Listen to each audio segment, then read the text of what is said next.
wait. I can't wait for November 15th, ladies and gentlemen. Oh, I'm feeling that energy. One of the most anticipated rematch in the sport of boxing. Chris Eubank Jr. versus CONOR Benn. Y'all already know this past April 26th, it was a Barnes and Burner. Oh man, warrior and gladiators at its finest. Ladies and gentlemen, the first fight was about the last name.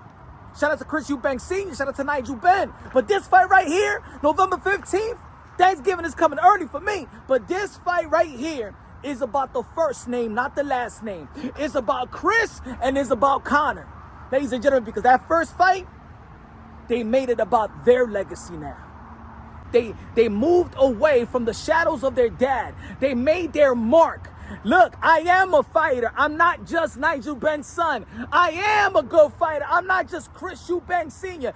I'm Junior. I hold my own. Now y'all take me serious. It ain't about my dad. Ain't about now. It's about me. So this fight is about you now.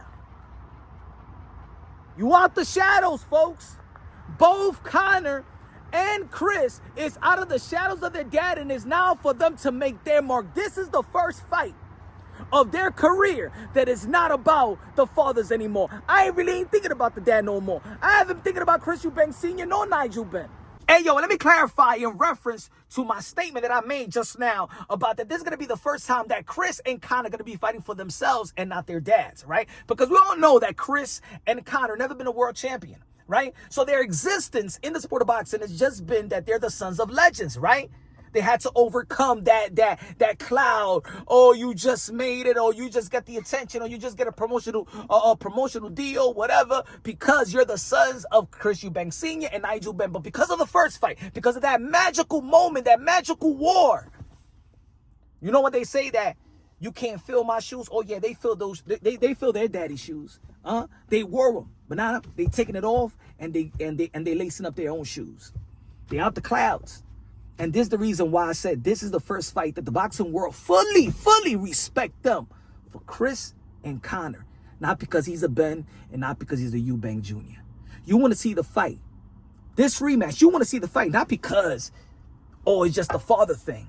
Now, you want to see the fight because you want to capture that moment again. You want to relive that moment again, just like in April 26th. And this is why it's about Chris and CONOR. They might not be Hall of Famers, but let me say it like this. That fight right there is going to the Hall of Fame. The fight itself goes into the Hall of Fame.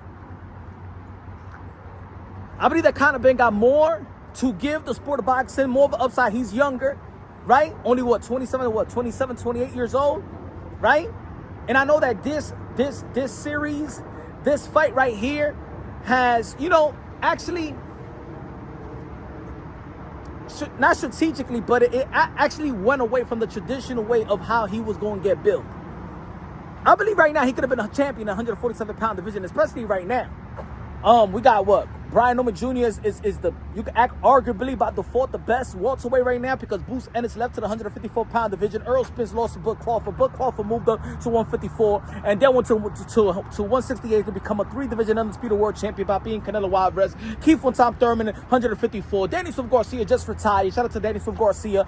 Sean Porter retired. So of course Brian Norman and then Mario Barrios, he fought Manny Pacquiao, and I think a lot of people believe that Manny Pacquiao, the 8th-division world champion, 5-time Limu, 12-time world champion, the ambassador, the senator, the humanitarian, the greatest karaoke singer of them all, the GOAT, Manny Pacquiao. Hey, y'all know I'm talking too fast. Not even AI could keep up with me. But this fight right here is going to be special for them, for the sons.